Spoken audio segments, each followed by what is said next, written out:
Muy buenos días, queridos amigos, estimados hermanos. Hoy es domingo 6 de octubre del año 2024 y vamos a reflexionar la lección de escuela sabática que se titula La alimentación de los 5,000. Es interesante notar que el milagro donde Jesús alimenta a una gran muchedumbre, 5,000 para ser exactos, sin contar niños, mujeres y niños, ocurre muy cerca del día de conmemorarse la Pascua. Sin duda, la gran mayoría sabemos que es la Pascua.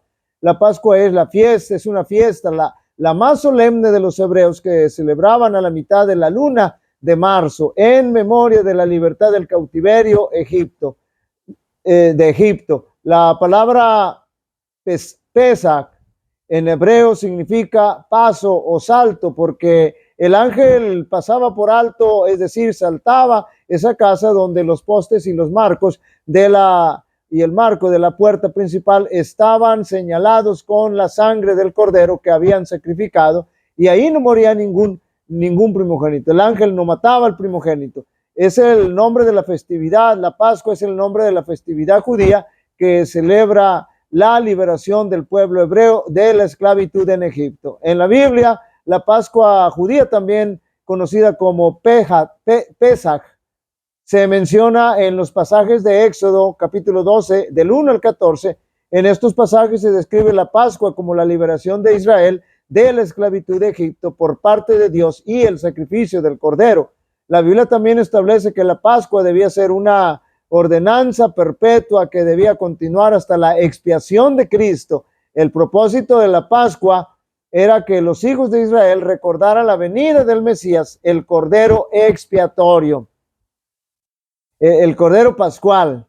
En otras palabras, en la Biblia se establece algunas instrucciones para la celebración de la Pascua, como ningún extranjero podía comer de la cena de Pascua. Los esclavos que habían sido comprados podían comerla si estaban circuncidados. En cada casa se debía comer un solo cordero de Pascua. No se debía sacar nada de la carne fuera de la casa, ni romper ninguno de los huesos. La Pascua judía se celebraba con una cena ritual llamada Seder, en la que se leen pasajes de un manuscrito llamado Agada. Una de las costumbres más habituales es contar la historia de la salida de Egipto en tiempo presente, como si la vivencia fuera actual. Y así fue que Cristo fue nuestra Pascua para redención de todos nosotros. Evangelio según San Juan, capítulo 6, versos 1 al 14. Después de esto, Jesús fue al otro lado del mar de Galilea, el de Tiberias, y le seguía una gran multitud porque veían las señales que hacía en los enfermos. Entonces subió Jesús a un monte y se sentó allí con sus discípulos, y estaba cerca de la Pascua, la fiesta de los judíos. Y cuando alzó Jesús los ojos y vio que había venido a él gran multitud, dijo a Felipe: ¿de dónde compraremos pan para que coman estos? Pero esto decía para probarle, porque él sabía lo que había de hacer. Felipe le respondió: 200 denarios de pan no bastarían para que cada uno de ellos tomase un poco. Uno de sus discípulos, Andrés, hermano de Simón Pedro, le dijo: aquí está un muchacho que tiene 5 panes de cebada y 2 pececillos, mas ¿qué es esto para tantos? Entonces Jesús dijo: haced de recostar a la gente. Y había mucha hierba en aquel lugar, y se recostaron como un número de 5,000 varones. Y tomó Jesús aquellos panes, y habiendo dado gracias, los repartió entre los discípulos, y los discípulos entre los que estaban recostados. Asimismo de los peces, cuánto querían. Y cuando se hubieron saciado, dijo a sus discípulos: recoged los pedazos que sobraron, para que no se pierda nada. Recogieron pues y llenaron 12 cestas de pedazos que de los 5 panes de cebada sobraron, y a los que habían comido. Aquellos hombres entonces, viendo la señal que Jesús había hecho, dijeron: este verdaderamente es el profeta que había de venir al mundo. Cuando, como decía yo, ayer sábado, Juan defiende y muestra la divinidad de Jesús, no solo con palabras y argumentos teológicos, sino con evidencias contundentes como fueron los milagros de Jesús. Aquí está la evidencia, decía Juan, de que Jesús es el Mesías. es Dios con nosotros. Los milagros eran la evidencia, la señal. Y esa alimentación de los 5,000 era una prueba contundente, porque ningún charlatán podía hacer lo que Jesús hizo. El enemigo siempre ha intentado de imitar los milagros de Dios, pero sus imitaciones son muy malas, que el verdadero seguidor del Señor las puede identificar. Así que con este maravilloso prodigio no podía haber dudas de la divinidad de Jesús.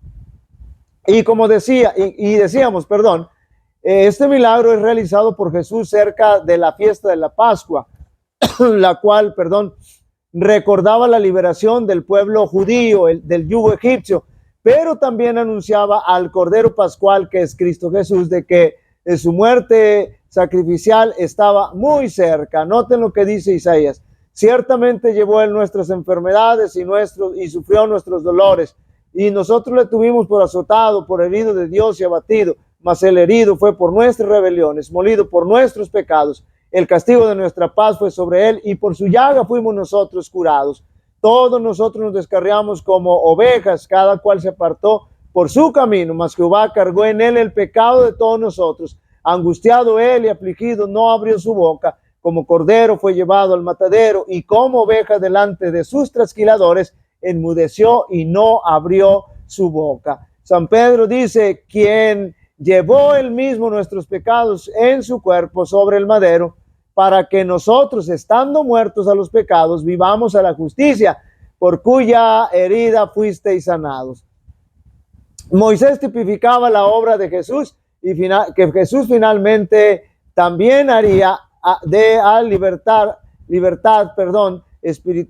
libertad espiritual del pecado al ser humano, así como Moisés libertó al pueblo de Israel. La Pascua se acercaba, y de cerca y de lejos se reunían para ver a Jesús grupos de peregrinos que se dirigían a Jerusalén. Su número fue en aumento hasta que se reunieron como 5,000 hombres, sin contar las mujeres y los niños. Antes que Cristo llegara a la orilla, una muchedumbre le estaba esperando, pero él desembarcó sin ser observado y pasó un corto tiempo aislado con sus discípulos. Desde la ladera de la colina, él miraba a la muchedumbre en movimiento, y su corazón se conmovía de simpatía. Aunque interrumpido y privado de su descanso, no manifestaba impaciencia. Veía que una necesidad mayor requería su atención, mientras contemplaba a la gente que acudía y seguía acudiendo, y tuvo compasión de ellos, porque eran como ovejas que no tienen pastor. Abandonando su retiro, halló un lugar conveniente donde pudiese atender a la gente. Ella no recibía ayuda de los sacerdotes ni príncipes, pero las sanadoras aguas de vida fluían de Cristo mientras enseñaba a la multitud el camino de la salvación. Mi atención fue dirigida al poder de Dios que manifestó a través de Moisés cuando lo envió a entrevistarse con Faraón. Satanás comprendió lo que debía hacer y estaba preparado. Sabía perfectamente que Moisés había sido elegido por Dios para romper el yugo de cautividad que afligía a los hijos de Israel, y que en su obra simbolizaba, note bien, la primera venida de Cristo para romper el poder de Satanás sobre la familia humana y libertar a los que habían sido hechos cautivos de su poder. Satanás sabía que cuando Cristo apareciera, realizaría obras y milagros admirables para que el mundo supiera que el Padre lo había enviado. Queridos amigos y hermanos, la manifestación de la divinidad de Jesús, las manifestaciones de la divinidad de Jesús, son poderosas y claras. Bueno fuera que procediéramos a aceptarlas por fe.